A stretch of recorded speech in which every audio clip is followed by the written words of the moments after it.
man, this is such an awesome moment, and what an outstanding privilege, and honor, and absolute joy to be sitting here beside these outstanding men and joining them in this opportunity to have the vision of this historic franchise. So thank you to Josh and to Adam and to everybody in the organization and the ownership group that's been a part of this. So, spoiler alert, you'll hear me say often, be where your feet are. And actually, I try not to say it, I do try to live it. And I'm pretty good at it too. With one exception. Over the past few years, there's 5 words that have probably tested my feet and my head. If I get another shot. And as a coach, you prepare for it, you study for it, and there's some lessons that you can't study for. There's lessons that you just have to live. And sometimes through success and sometimes also through adversity. But once you learn those lessons, all you want to do is grab it and run and prove it. And so let me tell you, I am ready to run and prove it. Run like hell. And I'm a little older, maybe a little more prone, and hopefully a little bit wiser.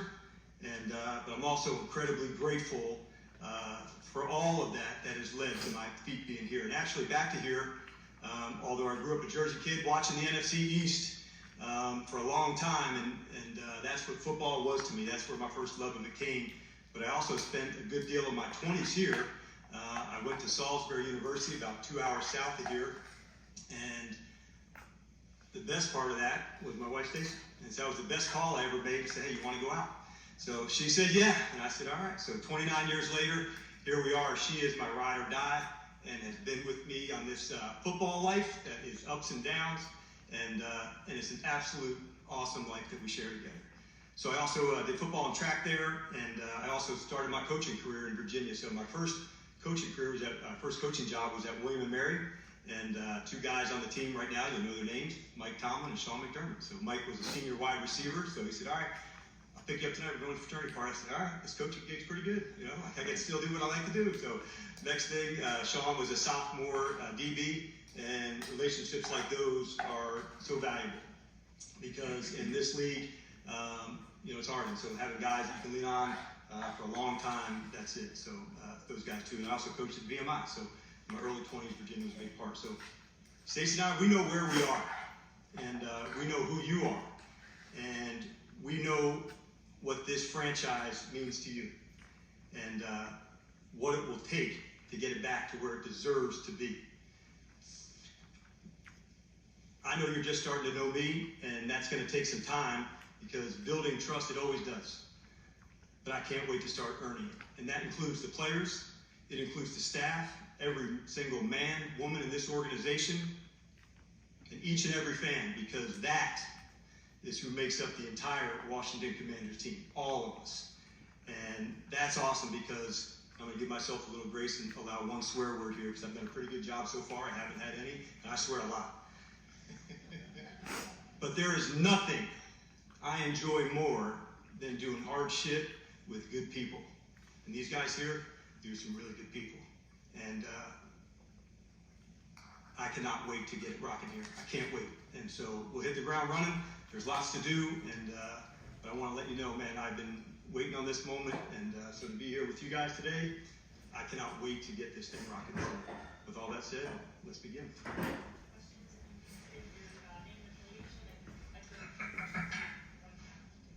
You said, if I get another shot, the lessons you learned, what are some of the key lessons that you learned to apply that you can apply here?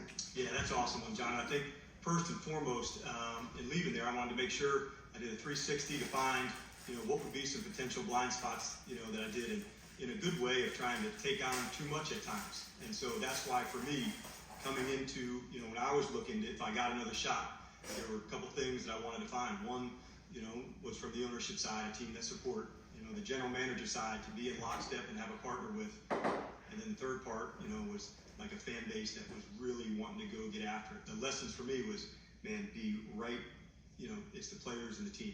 And it came from a good place of trying to help and solve problems, but make sure, keep the main thing, John. And I had some time to test that in Dallas. And so that was good for me to go and do that and go through that process because I'm a much stronger coach today than when I took over, you know, years back in Atlanta. And so like I said earlier, man, you want to run with those lessons and go prove it. And the best competitive moments in my life have come when you had to go prove it. And that's what I want to apply. The thing I would say is just having gone through the process with a bunch of people, Dan came in with a real vision for how to build a cohesive staff that worked together. I think it is more than just one person. It's a front office that works together with everything, analytics, sports science, player development, player selection, and then it's a coaching staff that brings a lot of both leadership and culture, but also play calling and innovation. And Dan really had all that in his head. He had a plan, and he's got a few more. You saw this weekend, but he's got a few more tricks up his sleeve. So it was really impressive.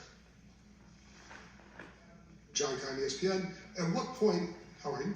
At what point were you, there are obviously a lot of names that are going to come out of this. At what point were you saw that Dan is the guy? And you obviously probably known him for a while or knew of him. So what point were you sold that he is the right guy for here? Every time we spoke with Dan, it became more and more clear that he was the guy. And we interviewed him twice, and both times it's like we're speaking the same language. And it was really, really cool. Had a great connection, had a great shared vision. So it was almost right away that I knew Dan would be the great coach for us. Hi, Nick Jafala with the Washington Post. I guess this is for Adam and Josh, first of all. I know you guys have been through various coaching searches at past stops, but working together on this one, did anything surprise you about this process? I mean, look, obviously, the NFL has its own unique approach, its own unique rules. It's a very thorough process. Certainly, there are times where you're allowed to talk to people and not allowed to talk to people. So what that does is it creates a longer process, and it was very thorough, and then it was great working with Adam. I got to see him in action. I got to see all the relationships that he had around the league. I got to see how prepared he was coming into the coaching search, and then obviously how he bonded with candidates and how he bonded with coaching candidates, and so all that really reflected well on Adam, and I was very excited to be working with him through the process. Yeah, for me, Nikki, it's all new to me. So there's a whole real surprising. Obviously, there's a lot of different rules you have to go through.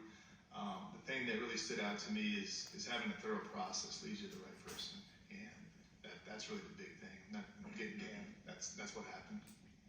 And for Dan, you've had interviews in I think each of the last 2 off seasons. What made this the right time for you to make this move and with this team? Nikki, I thought coming in, as a coach who has done it before, I knew then what I was looking for. I think when you're first going through it as the first time, you got to go get it, and you got to go take it.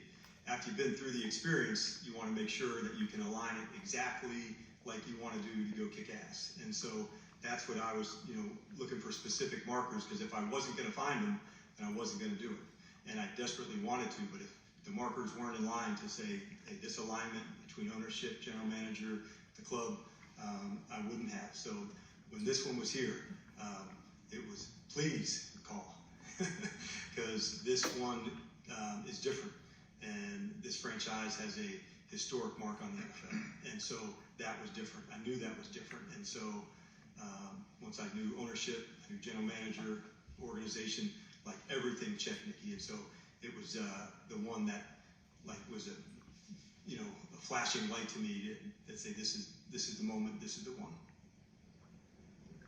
Coach David Aldridge with The Athletic. Welcome to DC. Thanks, David. A couple of questions for you. One, as you looked at the personnel on this team, what kind of stood out to you as I can work with that, I can make that work? Yeah, I thought first side, I'll start with the defense, because that's, unfortunately that's sometimes where my eyes go first. But I would say, man, was I impressed, by the inside of the defense, with the defensive tackles, and knowing that it starts up front on both sides, man. Defensive line and offensive line. So that was the spot that jumped out to me, as the defensive tackles, and then the skill, at receiver. And you have to have elite players on the edge for the matchup. So when they come, David, that's when you got to go attack. So those would have been the two things that jumped out to me. I certainly, played against the club, so I know about more of the offensive players and game planning and studying, but this receiving group, really had skill, and they would test you and push you and find matchups. And so that, to me, of guys, that's where it stood out to me first. Number two, in our personal lives, our spouses always provide this role, but in your professional life, who is the person that tells you that's not a good idea? Yeah. That you listen to? Yes, and I think you need that, right? You have to have somebody that can see around the corners and knowing and protecting your blind spots. And so when I referred to that person, what I was looking for, I was really referring to Adam. To say, in this relationship, it's built on trust and we go through it together, but in football, the best of the best have this connection rock solid and, at the core, because they deal with things that no one else really does. And so when you win, more, adulation. When you lose, it's harder. So having the person who's the partner to go through those experiences with is really important. And so, I don't know if Bob Myers is here, but Bob and Steve had given us a little insight. I had known Steve as a friend, and I hadn't known Bob, but I saw what good looked like between a head coach and a general manager. Not just, and there's other sports I've seen it obviously as well, but I wanted to see we could do that for him and I and go years from now to say, Dan and Adam, they did it the best that anybody's done in professional sports. And that's a super high bar, but that's the standard that we want to get it to, because at the end of it, it's not about the credit or what it is. It's just about us over the long term, kicking ass for a long time together. And we both share that vision. So on every organization and every team, you need that. And so that's why when I said why that was so damn important to me to find the right general manager to partner up with, because they're the ones that have to be shoulder to shoulder with you through the good and through the adversity as well. And so each person has that. And Stacey is that no matter what. So she's first. And she knows football pretty good too. But professionally, it's that. Hey guys, Jacob Finley with NBC4 and 106.7 The Fan. Dan, this is a question for you. Your records as a defensive coordinator speak for themselves. It's all very impressive. When you were coaching in Atlanta, some of those defensive numbers weren't there. How do you take on your second chance here, what you do differently as a DC versus a head coach? Yeah, isn't that the best? That's one of the lessons to take on, to say, man, I've got to make sure, after doing the 360 of leaving Atlanta, of spreading myself too thin. And so where I need to be is right there with the offense, right there with the defense and special teams, and not allow outside things in the organization, just more things to go. So the main thing, keep the main thing, and that's the players and the team. And that's why, I'll lean on Adam so hard. I didn't want anything other than that, to be right there doing it. So good news, I had some chances over the last 3 years to do that and to prove that and to delegate and make sure I could keep the main thing and focus right where it needed to be. And that's when the best results come. So you can't turn back the clock, but you do have to learn the lesson. And that's what I wanted to make sure when I left Atlanta. It was during the middle of the season, and so you have time to reflect. It's lonely, it's disappointing, it's depressing, but you don't want to just rinse and repeat. You want to make sure, how do I take this, change it, and then make sure you get to prove it again. And so that was the silver lining of this. I'm a better version of me today than I was, 3 and 4 or 5 years ago. And so that's why I get to prove that. And then this one for Josh and Adam. Throughout the coaching search, it seems like it's been very collaborative. At what point does the collaboration maybe cease a little bit and it becomes more of the traditional hierarchy that you talked about building, or will it remain really collaborative throughout? Well, I think it's sort of now. It's all collaborative. First of all, you're always going to be collaborative, and the alignment amongst the three of us, amongst ownership, obviously coaching and front office is very important. But obviously, I hired. These two gentlemen are sitting next to me because they know what they're doing, and Adam's gonna run the front office and the football ops, and Dan's gonna run the coaching staff and the on-field operation, and I'll be there obviously and be educated and make sure that things going in the right direction. But I'm not. This is their job, right? So the collaboration will be there, but obviously their ability to operate and do what they do starts today. Yeah, I agree. What Josh said, I've learned a ton from Josh during this process, so love to keep leaning on him throughout everything we do. And then with Dan, helping him, he's building his staff, so I'm going to help him with that. He's going to help us with finding players, so that collaboration is going to continue through perpetuity. Good UCLA word. Yeah. You teach that in Actual South term. I'm outsmarted here. So. Hi, Ben Standing with you. For you, in terms of this new opportunity, how do you see yourself, I guess, what type of coach are you ultimately going to be? Are you going to be calling plays? Do you see, obviously, you're familiar with your defensive coordinator. How will sort of that collaboration work as well? Yeah, I think the big thing to get across, like, the essence of a head coach is to put it all together. It's not to be an offensive coach or a defensive coach or a special teams coach. Like, it's everything. And that's what the essence is of the job. It's the chemistry, it's the messaging, it's the play style, it's the attitude, it's the swagger. Like, that's my number one job, to make sure all of this comes together. Obviously, I cut my teeth on the defensive side, so that part's important. But Joe will call the plays on defense, and Cliff will call the plays on offense. And also to be there, the game management portion is so critical. So I wanted to make sure the best version of me, like I said, is coaching the entire team and making sure our play style is so right that it's a nightmare for teams to play against, between the personnel, that Adam puts together, the scheme from the coaching side, and then quite honestly for me, the play style, to say playing against us is really hard. And the attitude, the speed, the effort, the ball hawking, the tackling, the finishing of blocks, the explosive plays, that's how, we create a nightmare to go against, and we're going to work our ass off to do that. But as far as play calling, I'll be involved with it, but those guys will call the game. But the essence of this job as a head coach isn't just to be on one side, it's to tie everything together, and that's when I'm at my best, and so that's what I'll do. And for you and Adam, obviously quarterback is such an important position in this sport. You guys may have the opportunity to draft one in the first round, and Sam Howell is here as well. How much of your conversations were about what happens at quarterback, and how important is Cliff to whatever it is that you guys plan to do at that position? I'll take that one. Okay. Yeah. We just got started, Ben, so we haven't even had discussions yet as the staff with that. Obviously, it's the most important position on the field, and we're going to put a lot of time into it, but as of now, we haven't even got started on that one. Sam Fortier with the Washington Post. Welcome to DC. But why Cliff and Joe? Well, I think I'll take you back a bit. And so when you're getting prepared for this, you're not sure what job you're going to get. You're thinking, okay, this, this opportunity. So it's a little different than being on their side where they were going to select, where on the coaching side, you were going to see where would be a good fit. And the coaching staff would be the fit irregardless of where you went. Okay, so for me, selecting a place that I would be able to potentially coach didn't have to do with did they have a quarterback or cap space or any of that. It was ownership and general manager and fan base and what you could create together, because cap space changes. I was looking to say, how could we do something long-term to kick ass for a long time and continue to play well, not just because they had one this or one that. So Cliff has always been somebody that I've kept up with. Years ago, we both coached in college, and we first met each other at an award show and just kind of hit it off on that time, and then competed against each other. I certainly followed his career, through his time at Tech and then into Arizona and competing. And so in the same way of why I wanted to hire Kyle years ago, like, he was hard to go against.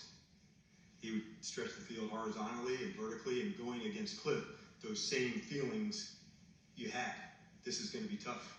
Matchups, formation, speed, shots down the field, aggressiveness, boldness to go.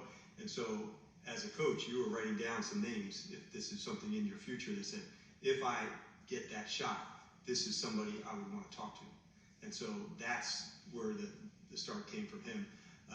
We're really pumped that he's going to be a part of it. Obviously, I know people talk about, his acumen with quarterbacks, and that's proven, but he's also an excellent coach. He's not just, the guy that's going to be with the quarterbacks the whole time. So I want to make sure I'm clear on that. And then with Joe, it's a little different because I had a chance to be shoulder to shoulder with him, over the last 3 years in Dallas. And through that time, I've just seen the detail, the connection, the play style, and so to play good defense, you better be a good tackling team, and you better know how to take the ball away. And those are two things Joe and the units that he was charged with have been excellent at. And I think over the last 3 years, with Joe there, the team had been, at the top of the league in terms of takeaways and defensive touchdowns. If you want to play good defense, you better tackle. because I'm not talking about in the A gap. I'm talking about there's space plays that happen in today's NFL. And so in that space, how do you have the technique to go and make tackles where guys like Cliff and Kyle and everybody else want to create all this space to say, make it hard. So you better be a good tackling team, and you better know how to get the ball away and show good disguises, to make the quarterback have to read the coverages after he has the ball in his hand. And Joe's been exceptional at that through his career. So that's why when those moments come and you want to nail it, you do it and you go for it. And so I appreciate Josh and Adam when the moment came to go be aggressive, we were going to go do that. Can you take us through the timeline, the emotions of interviewing for this job, and then what was the moment like when you got the call? Yeah, I'd be glad to do that. It's nobody's ringing. All right, you put your phone back. Is anybody calling? No, they're not calling. So, is my phone working? Yes, it's still working.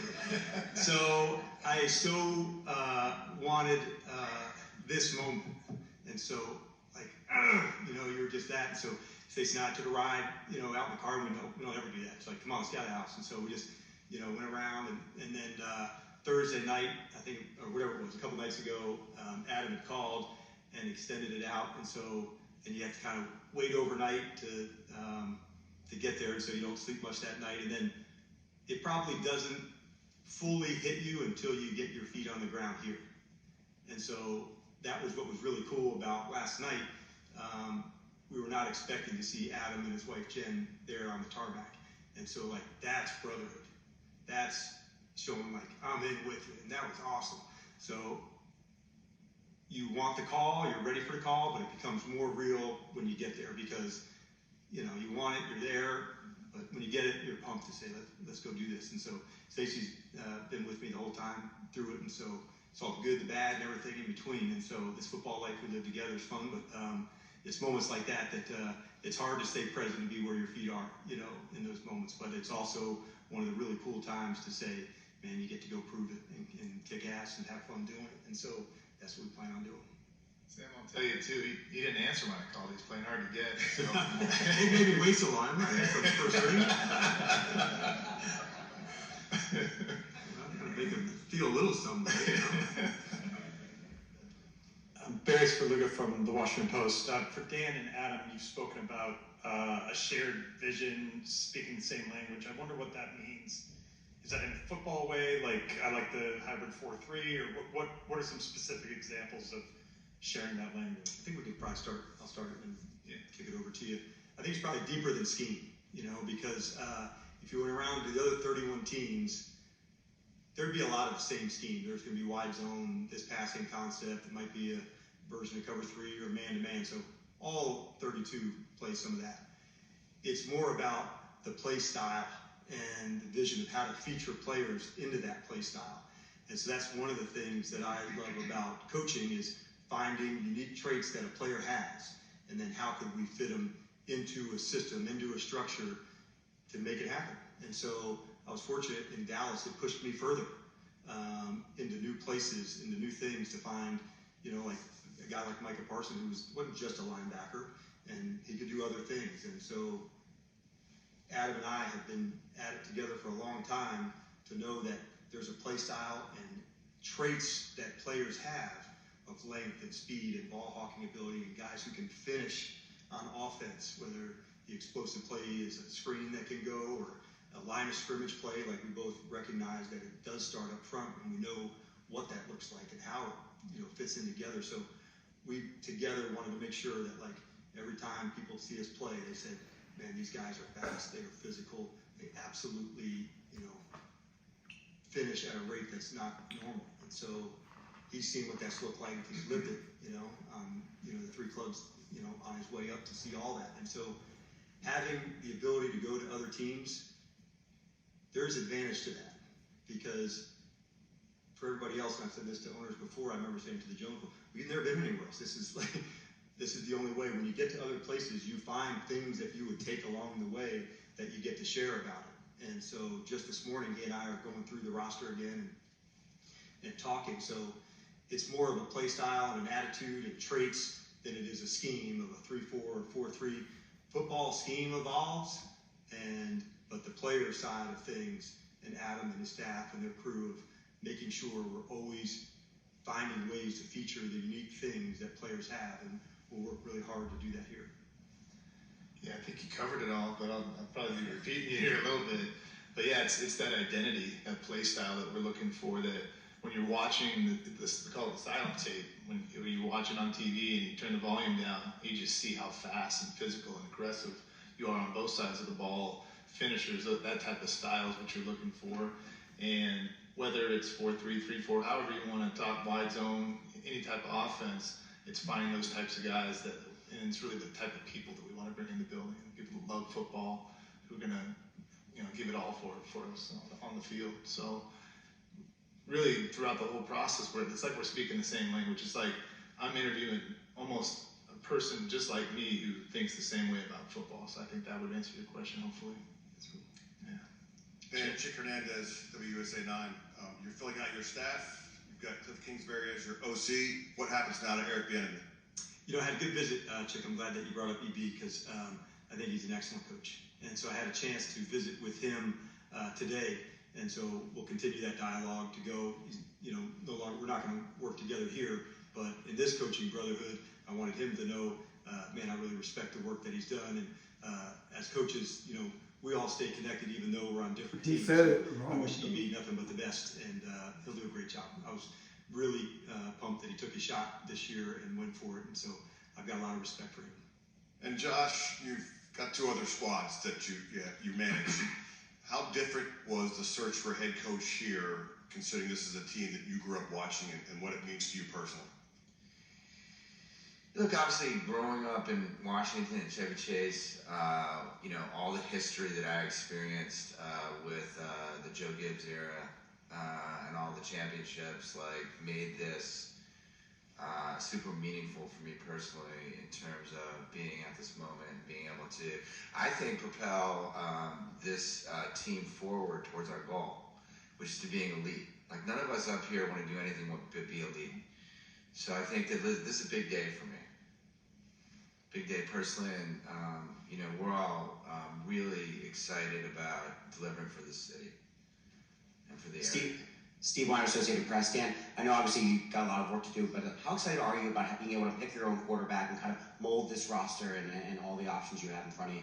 Well, I think number one, I'm pumped because you get to do it with people that you want to share this vision with. And going into it, the team has excellent players, and that's job number one, to find those unique guys on our team and feature them into the right spot. So before you even get to the draft, there's the own club, here in our own house, to evaluate and handle, and then into free agency, you add some more, and then into the draft. So we're just getting rolling, and this wave is going to keep riding for a long time, but we're just catching it right now. So as we're hitting it, it's first about our club and in-house.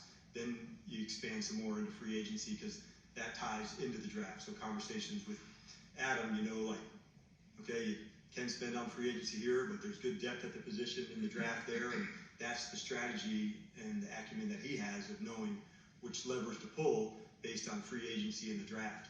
But we want really tough, competitive-ass guys that are going to absolutely go for it. That's the trick. That's the secret sauce. And the more people we have on that, you're going to hear us see competition, talk competition at every corner. And that's what these elite NFL players are. They grew up their whole life competing. So why would we not put them into anything other than this competitive cauldron to roll? And so that's what we plan on doing over and over and over again. But as far as the draft, that's a little too far down the line for me right now. And Adam, you guys have talked a lot about collaboration. What do you expect Dan's role to be in terms of you guys when you're figuring out those kind of decisions moving forward, and kind of what kind of input you seek from him? Yeah, that's the exact environment that I want to be in, is being collaborative with the head coach through every decision that we make. And whether that's the draft, free agency, we're going to be talking all the time. We may have a door connecting our offices. That's collaboration, right? Yeah. So, but yeah, so every decision we make, we're going to talk. We're not going to make a decision without talking to each other. We're going to come out of that room, whichever door we come out of, with the same answer in mind. Scott Abraham, ABC7. Dan, welcome to Washington. Thanks, Scott. The word rebuild came up a couple of times during Adam's press conference. Do you view this as a rebuild? And if so, what's the process of going through a rebuild, and time frame wise, how do you want your team to kind of take shape? during this rebuild? Your words, not mine. All right. So I'm really honestly glad that you brought it up. And I know it's a big topic. And I would say this is a recalibrate, finding our north again.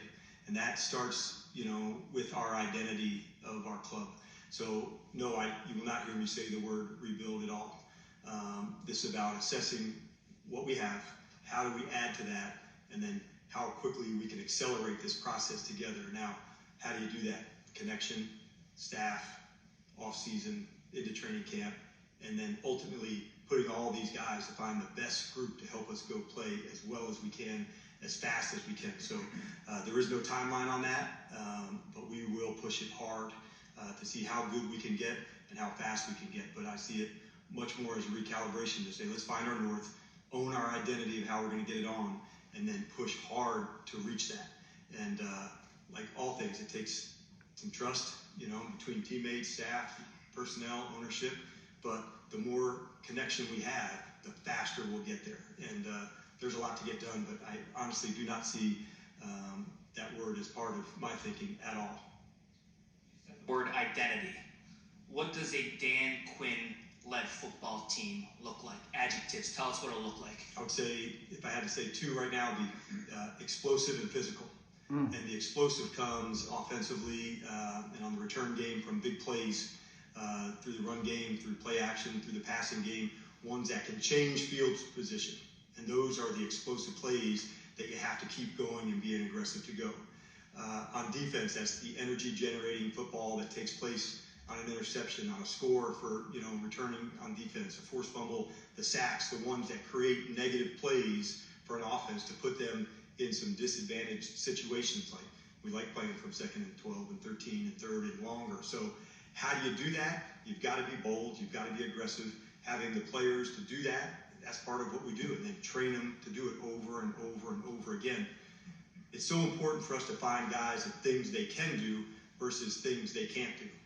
And I can remember early on as a coach here at the scout table, like, oh, it's a little slow, it's, not very long, but he said, man, I can't wait to watch it. I want to find the unique stuff that a guy does have, and then how do we put him into this? And so if we bring a guy here, I want to make sure I'm very clear to Adam to say, this is how we feature this player. He's the, the F tight end. He's the second halfback. He's the starting, defensive end, whatever that looks like. And then we can push that player into that vision. Quite honestly, when players leave college, they don't know what their vision is. And that's our job to help them get there. And why do guys develop faster than others? Sometimes the vision of what they can become is so different than what they did in college. They chose a college, the system changed, the coaching staff changed, whatever it might have been. And now you put them into a space that you know how to feature them. So why do late round draft picks and free agents take off? There was a specific plan for how that guy could be used. And that's the connection I have to be able to give to Adam as often as I can. So explosive and physical. And I hope, teams that have to play against us are like, damn, this is going to be hard today. And having that physical nature of the way that we finish plays that jumps out off tape, inspires others that we're with, and keeps pushing this standard that you're going to hear me say a lot, finding these standards together. So I would say explosive and physical would be two things that I hope every time we play and get it on that you guys feel that.